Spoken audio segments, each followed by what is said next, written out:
Hello, everyone, and welcome to Live with Cami. This is Cami Wanis, the Freedom Scholar. And if you're listening to this on our podcast, welcome to Homeschool Success with Cami Wanis. I am super excited today. We have Jerry Kolber with us today. Woo woo!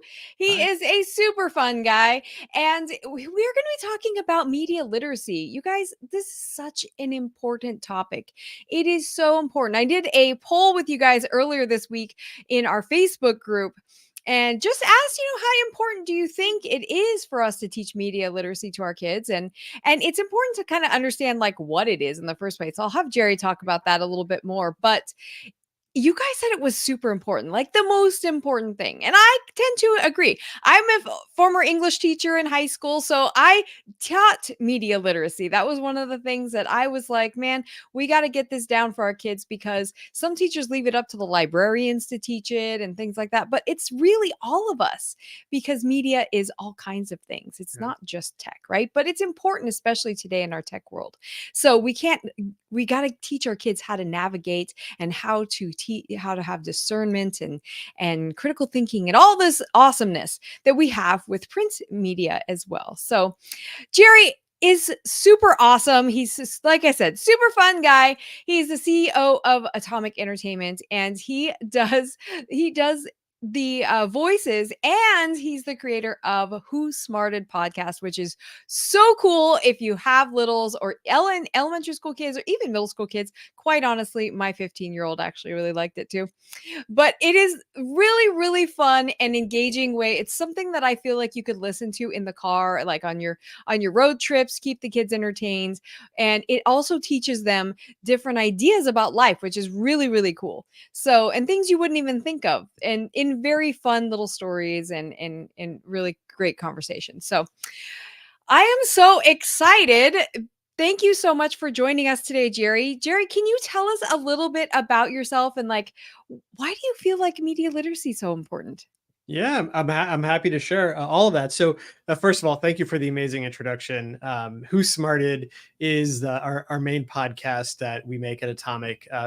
It's for kids and families, and that came out of a desire to make a screen-free educational project that kids would love, but that parents would also enjoy listening to. Because there's a lot of good kids podcasts out there, but there's only a few that parents would also want to listen to. And so we love the idea of co-listening. When we made Brain Games for National Geographic, the TV show, we loved when we would hear about how families would watch it together and then have discussions about different topics around the brain or neuroscience. So we took the same approach with Who Smarted, but Who Smarted comes out 3 times a week. And so as you noticed, there's a lot of episodes. We've done hundreds and hundreds at this point. And we were trying to teach kids a little bit about everything, right? And so you said something in the intro that is at the heart of everything we do, which is critical thinking. And that to me is like the very core of media literacy. It's at the core of like really how to engage with the world in a way that's productive and positive. And we're so bombarded now with so much media, even little kids, in a way that we weren't growing up, right? I mean, media for us growing up was television and movies and radio and books, and that was kind of it. With the amount of information and media that kids are exposed to, critical thinking has become more important than ever. And so to me, that's the core goal of media literacy education is critical thinking, is to have children grow up in an environment where they learn how to discern what is true, what is not true, what might be opinion, what might be fact, and to be able to actually engage with the world in a way that is grounded in reality rather than kind of opinion or sort of being in one camp or the other, right? We say that one of the biggest problems we have in America today is there's a lack of critical thinking with adults, and that is like across the spectrum of education, income level, political affiliation, religion. We all could use a little more critical thinking, right? And so our goal with these projects is to help teach kids from a young age how to become better global citizens by learning critical thinking when they're kids. Oh Um, my gosh, I yeah, love so that. that's it. I Yeah. love that. Seriously, you guys know how I love intentionality, right? And that is what I feel like Jerry does really, really well with, especially with, I'm familiar with the Who Smarter podcast, but the National Geographic show that he had, Brain Games, was also super successful. He was nominated for an Emmy for that as a producer for that. And so it's super intentionality is so important. And being intentional with how you're having discussions about things, how you're, presenting things, and all sides, what Jerry was talking about before, is so important, that we're showing our kids what, how to think, right? How to think, not just what to think or when to Yes. think, but how to think. And that it happens all the time. So whenever I know when we are looking at any type of media, when we're talking and having discussion, we're looking, okay, where did that come from? Well, who wrote that? Who posted that? And Yeah. that's so important to talk about. So, you know, so exactly, media literacy in terms of, how our kids can understand it. How would we, like, I know this isn't something we talked about before, but how do we explain that to our kids? What do we tell our kids? Oh, you guys need to know where things come from. Like, what would you say? Yeah. So that's a really good question. So we always try to think, we try to meet people where they are, adults and kids, right? So we're always like, how do we, once we learn about a topic and we do our research, like how do we then filter that in a way that is relatable to something that the person we're talking to, or who's listening to our show, already understands? So, I think I was thinking about this in preparing to speak with you. Maybe a way to talk to kids about media literacy and what's happening specifically with the internet is to say, like, if you have a favorite ice cream store or candy store or restaurant that you go to with your kid, and there's someone there who's always like, oh, hey Bobby, like, we have, you want the vanilla ice cream with the hot fudge, like someone who knows what they want and is like excited to see them. They're like, yes, that's what I want. That's what social media algorithms are, right? It's a system where when you engage with it, it knows what you want, and so it just gives you more of that, right? So it's only giving you a little bit off the menu. And maybe that's fine when you're getting ice cream or candy or whatever the case may be. But when you're talking about experiencing the world, you can say to a kid, like, the world's a big place. And if all that you're experiencing online from media is the ice cream store version of, like, we know what you want and here's more of it, you're not getting the whole picture. You're only getting a little piece of the menu. You're just getting one item from the dessert menu. And there's a whole bunch of sandwiches and hamburgers stuff that you're not getting exposed to. Like, that might be an interesting way to explain it to a kid and have them say, well, what is on the rest of the menu? Like, what am I, which isn't to say that, like you put it perfectly, you don't want to tell someone what to think. You want to teach them how to think, right? And so that a huge part of learning how to think is actually having a media diet that is coming from lots of different sources. And I see it in myself, my friends. We all see, like, we sort of get into that media silo as adults, and we're reading that one thing, and all of a sudden you're like, wait, there's a whole other world where people think something totally different, right? So that's something that we think there's ways to teach kids as they're young, and using metaphors is great. We actually did a show called Brainchild for Netflix, where we did an episode which was for kids, and we have an episode that's all about social media. And it's been used in a lot of classrooms. A lot of homeschool parents have used it all over the last few years to like really expose their kids to the ideas of how social media works. So that's a good resource. We're really happy with how it came out. But I think just talking to kids about, when they go online and they see one source of information, it's like, well, let's go over here and see, like, here's people talking about the same thing, but who have a totally different opinion or presenting the facts in a different way, right? And so that's a way to start to kind of explain to them how information works and how to start thinking critically. So I think, encouraging diversity of sources is a huge step for teaching media literacy. I love that. And it really reminds me of when people ask I see it on Facebook all the time or in different groups, and parents are asking, what is a good non-biased, news source? And I was Yeah. like, there isn't one. Let me know if you find one. Right, exactly. A lot of them say they are, but Right. because something is coming, and this is a good conversation, like you were talking about, if it's coming from, everyone is biased in their own way, whether they like it or not. And so coming from somebody's worldview, their lenses they're seeing the world through, that is it's putting a color. It's like having colored Yes. sunglasses on, right? Yeah. And I love the analogy that you gave about the menu, because that's so true. You can even see there's some news sources that don't even have certain stories in them Yes. that some other ones do. Mhm.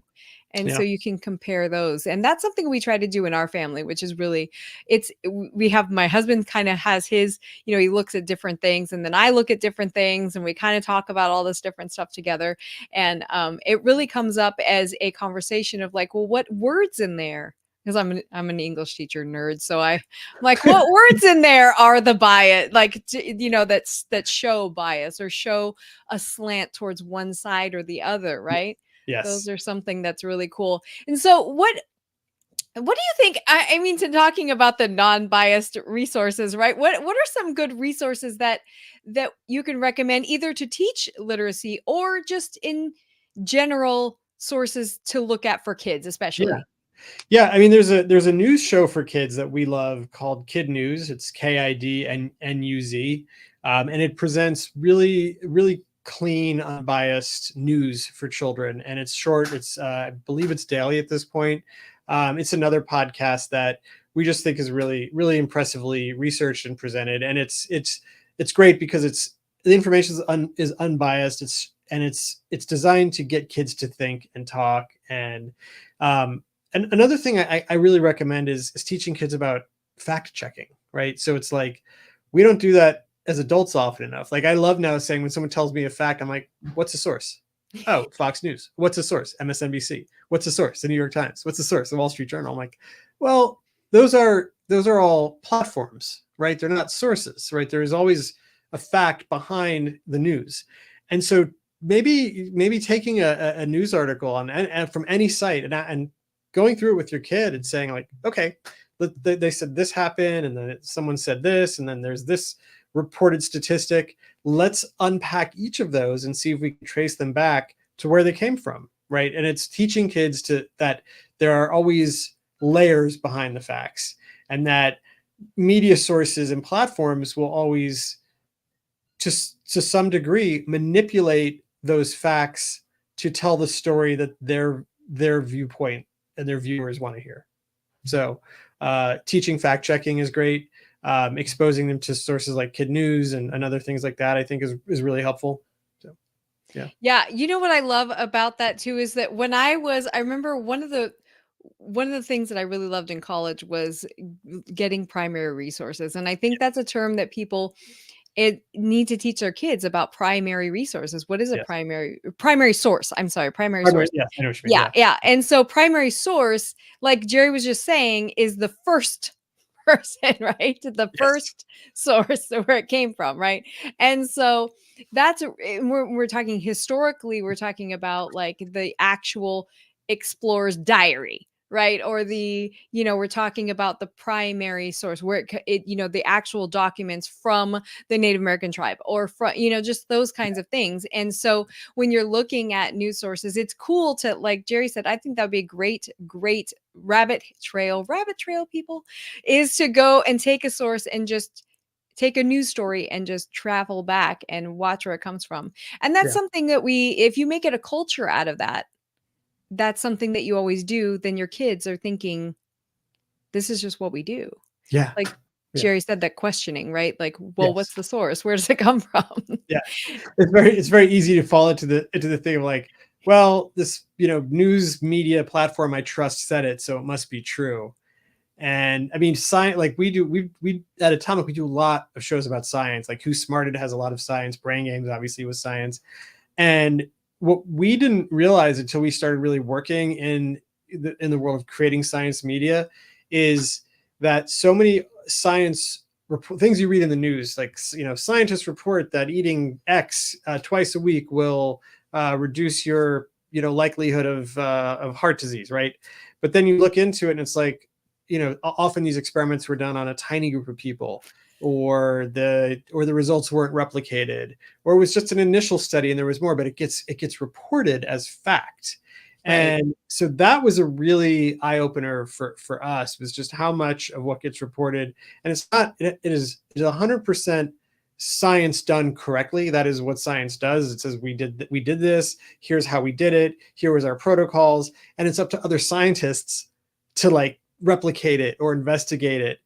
But the media will like look for these, like it's almost like ambulance chasing, right? They're looking for Yes. some really sensational piece of news. So that's just one example, but I think that's a fun thing for kids. Like pick a, there's always some new like science report coming out. Like go with your kids and unpack that. Like go back to look up the journal, see, oh, was this an experiment done with 50,000 people over 5 years, or was it done with 20 people over 3 weeks? Right. And one obviously is going to be much more reliable than the other. But you can do that with anything. Like you said, I love the idea of like taking all those steps back from an article all the way back to like the original document, even if it's like an old document. That's very cool. That's very cool. And I think kids would love that. Like a trip through history inspired Totally. by a news article. That's super cool. In fact, I And think they we should might do have that to at learn least. some cursive. They might have to, 'cause everything was written in cursive. Can you write I tried writing cursive the other day and I was like, I don't really remember how to do it exactly. Sorry. It Sorry is to teachers, crazy. but yeah. Is It that is funny? crazy. I Yeah. know, it is so funny. Yeah. And that's one reason I've done a podcast on that before, cursive or not cursive, right? And that's one reason to learn cursive is to read those documents, right? Right. Right. So, but speaking of the literacy or media in general, I often find that people tend to think that media is only internet, social media, some kind of technology, Mhm. or some sort of TV. What other kinds of media are there that we should be looking into? I mean, any kind of thing that you're exposed to in the culture, right? So it can be video games. Video games are a form of media. Um, Slogans on clothing is a kind of media. Advertising is a media, whether that's billboards, radio ads, TV ads, ads online.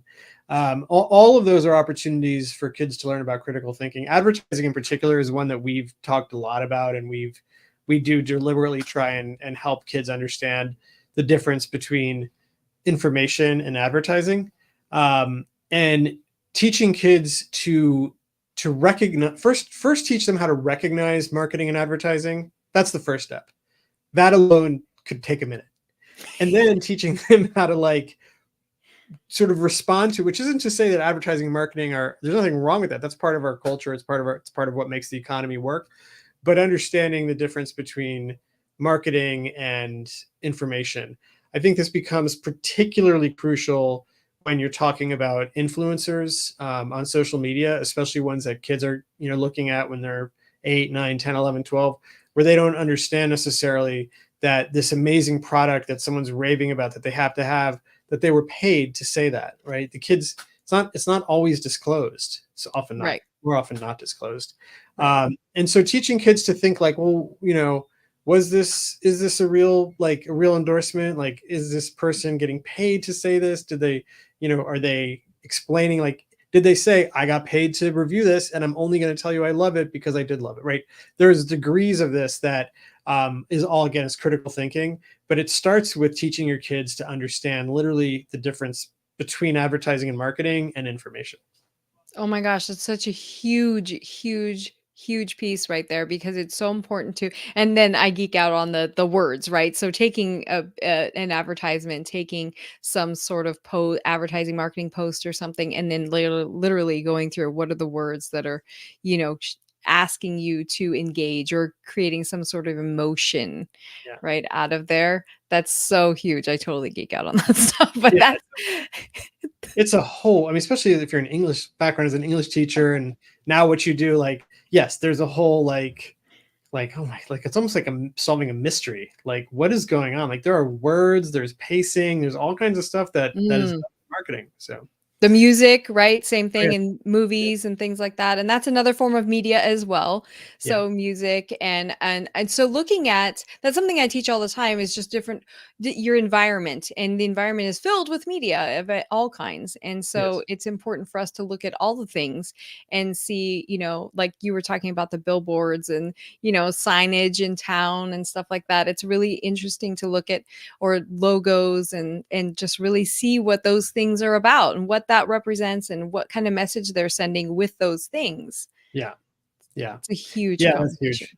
Yeah, and I think that that starts to get into, right, because there's sort of the two sides to media literacy. There's the side that we were talking about before, which is understanding your sources, fact Right. checking, critical thinking about the information you're receiving, right?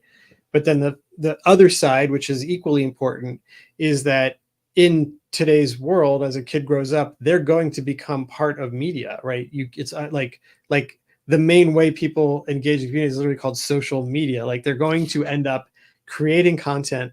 They're going to end up in a world where they're going to be exposed to potentially cyberbullying or weird stuff online, and you know, and teaching them how to actually be on media or be a creator of media, participate in media.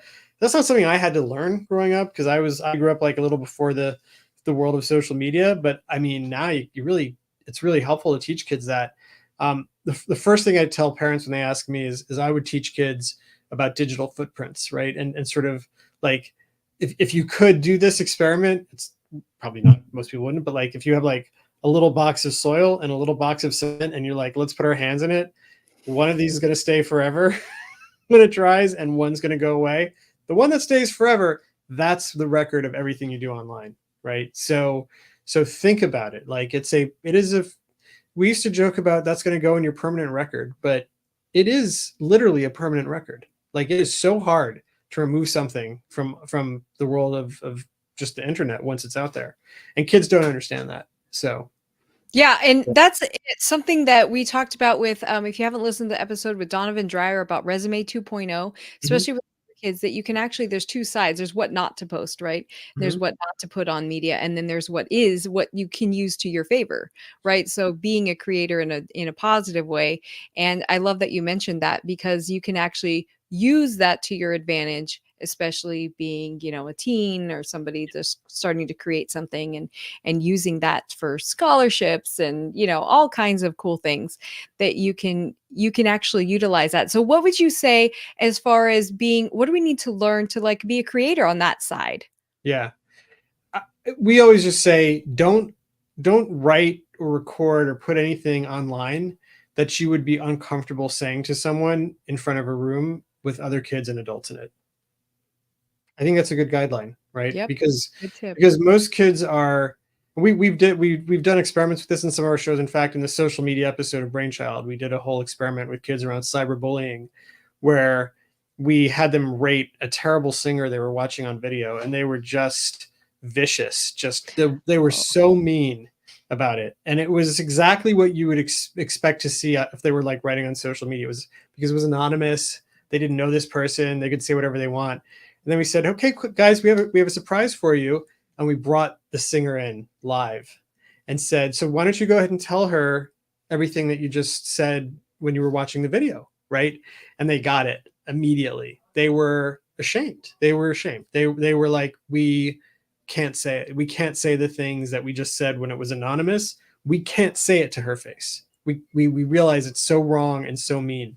And so that's a good, I think it's just a good filter. Like, would you, if this person was in front of you, would you say this to them? If they were in front of you and other people were around and adults that and other kids, would you say what you're about to write online? And if the answer is no, then don't do it, because it right. is just don't put the phone away.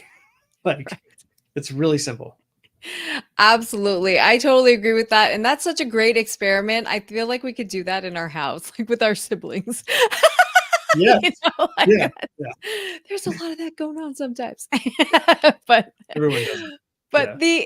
if you were talking to a young person that was like, okay, I'm actually going to start my own YouTube channel Mhm. or something, what kind of things do I need to learn in terms of media literacy? Like, into what times of things do I need to learn about in terms of the um the the intent that I have behind it, and just knowing background knowledge about media. What kinds of things should I look into?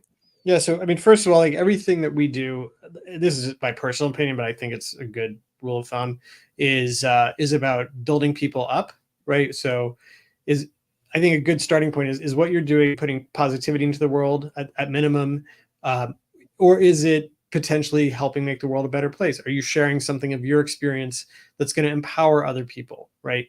If you're putting media out there, like there is enough bad stuff going on in the world that you don't need to go and make a Right. YouTube channel that's like mean or nasty or putting down. Like, why do that? Why are you putting your energy into that when you can put your energy into making the world a better place, or at least do something fun, like do something fun and positive. um, we always tell people when they're creating stuff, like there's the three things are like the vision, like what is it you're trying to achieve, like have a goal, like not just, if your goal is I'm going to start a YouTube channel and become an influencer, that's not really a goal. If your Right. goal is I'm going to create a YouTube channel that helps kids who went through the kind of stuff I go through in school and my childhood, like give them a little inspiration, that's a vision, right? And what, so having a clear vision is great. um, and then having value, providing value is really important. So we think, like, we always see people really respond to any projects we do that provide useful information or help them get through something or help them learn something. That's providing value. That could take a million different forms. That's really important. And then the third thing is your voice, right? So be authentic, have your own voice.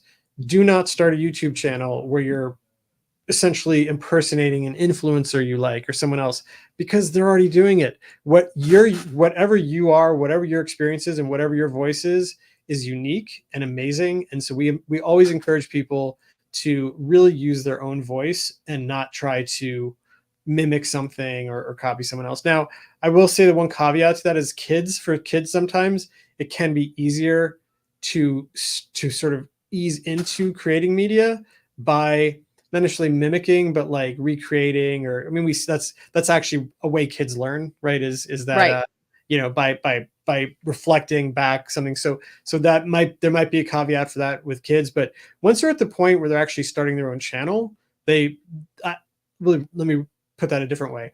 I don't think a kid should be starting their own YouTube channel Right. who isn't old enough to have found their own voice. That's a better way to put it. Yeah. I love that. That is a very, very, very good disclaimer there. I I completely was want going I was going the wrong way. Like, let's put it that way instead. completely 100% agree. And I just had to tap into your producer mind for a moment there. Yeah, And so that's really good advice.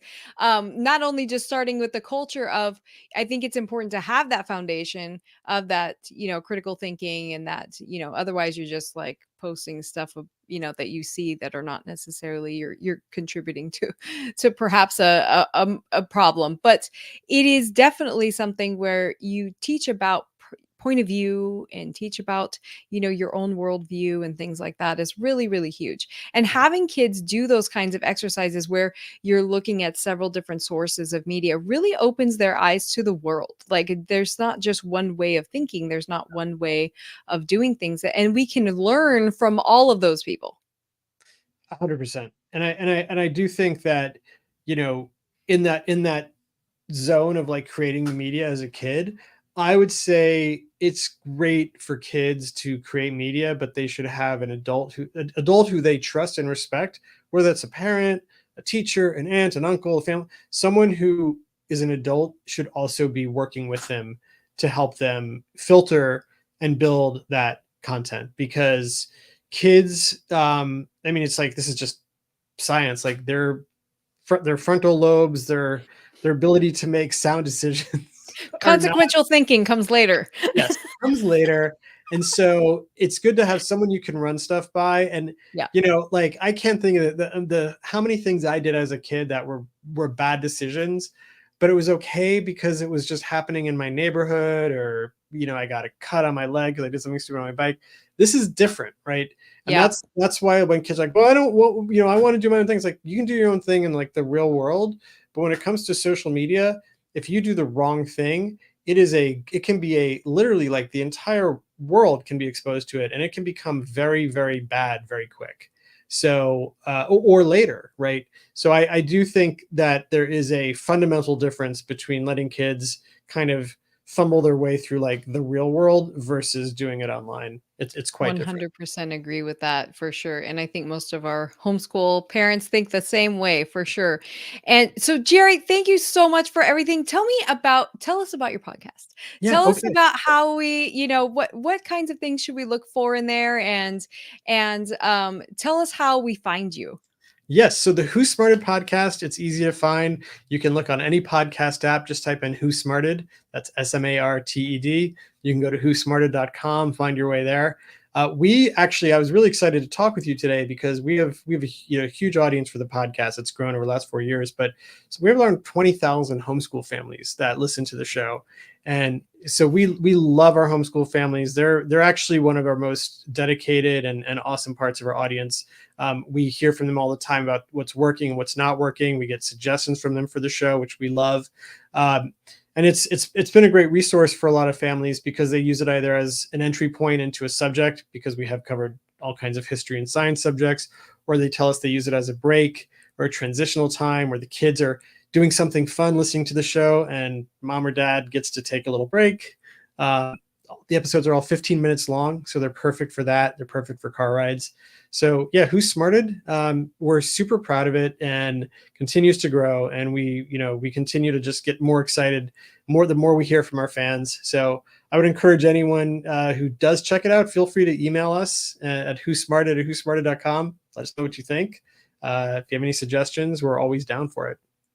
You guys, I love this podcast. It is so awesome. It's like listening to the old school radio shows, like when they were like radio stories, because there's so many voices and noises and music and things happening. It's super fun. And I the one I listened to that I love the most, I think, was about the digestive system and like how that Yes. whole thing worked. It was so Yeah. cute. I Yeah. loved how that was covered. That was so Thank fun. you. No, we It have so was, much fun because we get to like it's a narrative show and stories, so yeah, we get to turn anything can talk. This we have talking stomachs, talking whales, we have right. talking pencils. We look everything on the show can talk and tell us, and we go time traveling, and it's just super fun to make, and it's still fun for us to listen to. So I Absolutely. love hearing how much you love it. So thank you. Absolutely, of course. Yeah, it's so fun, you guys. Seriously, you need to check it out. So, Jerry, thank you so much for joining us today. I know everybody's really got a lot of ideas about what they're going to do some rabbit trails on, some deep dives into some media sources. And I hope you guys have a lot of fun with that. And we will talk to you again next week. We are going to have some awesome, awesome guests for you coming up very soon. Bye bye.